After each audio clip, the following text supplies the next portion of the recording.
അർബുദം ബാധിച്ച എന്നാൽ ആർത്തവം ആരംഭിച്ചിട്ടില്ലാത്ത കൗമാരപ്രായം എത്തിയിട്ടില്ലാത്ത പെൺകുട്ടികളിൽ അവരുടെ പ്രജനനശേഷി എങ്ങനെ നിലനിർത്താം എന്ന ചോദ്യത്തിന് ഒരേ ഒരു ഉത്തരം മാത്രമേ ഉള്ളൂ.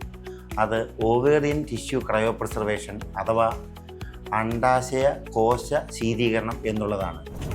നമസ്കാരം, ഞാൻ ഡോക്ടർ രാംഗോപാൽ, തിരുവനന്തപുരത്തെ ആദ്യത്തെ IVF സെൻ്ററായ സമത് ഹോസ്പിറ്റലിലെ IVF സ്പെഷ്യലിസ്റ്റും ലാപ്രോസ്കോപ്പിക് സർജനുമാണ്. ഇനി ആരിലൊക്കെയാണ് ഈ ഓവേറിയൻ ടിഷ്യൂ ക്രയോപ്രിസർവേഷൻ ഉപയോഗപ്രദമാകുന്നത് എന്ന് നമുക്കൊന്ന് പരിശോധിക്കാം.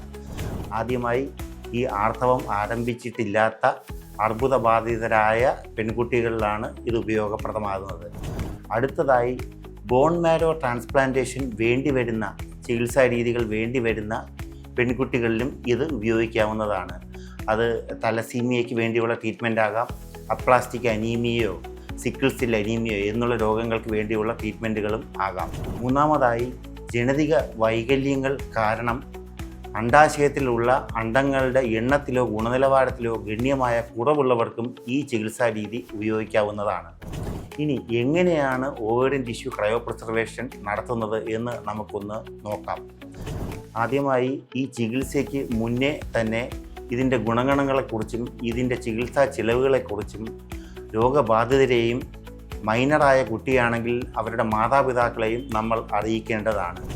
അതിനുശേഷം ശസ്ത്രക്രിയയിലൂടെ, അത് തുറന്ന സർജറിയായ ലാപ്രോട്ടമി ആവാം, അല്ലെങ്കിൽ താക്കോൽ ദ്വാര സർജറിയായ ലാപ്രോസ്കോപ്പി ആവാം, ഈ മാർഗങ്ങളിലൂടെ അണ്ഡാശയത്തിൻ്റെ കോശത്തിനെ മുറിച്ച് നമ്മൾ പുറത്തെടുക്കുകയും അത് ലിക്വിഡ് നൈട്രജൻ വഴി -196 ഡിഗ്രിയിൽ ശീതീകരിച്ച് വയ്ക്കുകയുമാണ് ആദ്യത്തെ ചുവടുപടി എന്ന് പറയുന്നത്.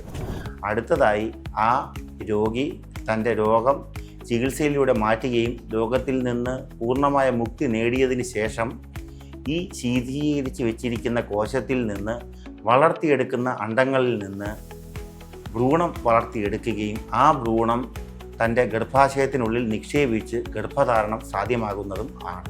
കൗമാരപ്രായം എത്താത്ത പെൺകുട്ടികളിൽ അവരുടെ പ്രജനന ശേഷിയും ശക്തിയും സൂക്ഷിക്കുന്നതിനുള്ള ഒരേ ഒരു മാർഗം ഇതാണെന്നുള്ളത് ഇതിൻ്റെ പ്രാധാന്യത്തെ കൂട്ടുന്നതായി നമുക്ക് മനസ്സിലാക്കാവുന്നതാണ്. ഈ വിവരം ആവശ്യമുള്ള പെൺകുട്ടികളിലേക്കും അവരുടെ മാതാപിതാക്കളിലേക്കും എത്തിക്കുന്നതിൽ നിങ്ങളുടെ പങ്കും വലുതാണെന്ന് ഓർമ്മിപ്പിച്ചുകൊണ്ട് ഞാൻ എൻ്റെ വാക്കുകൾ ചുരുക്കുന്നു.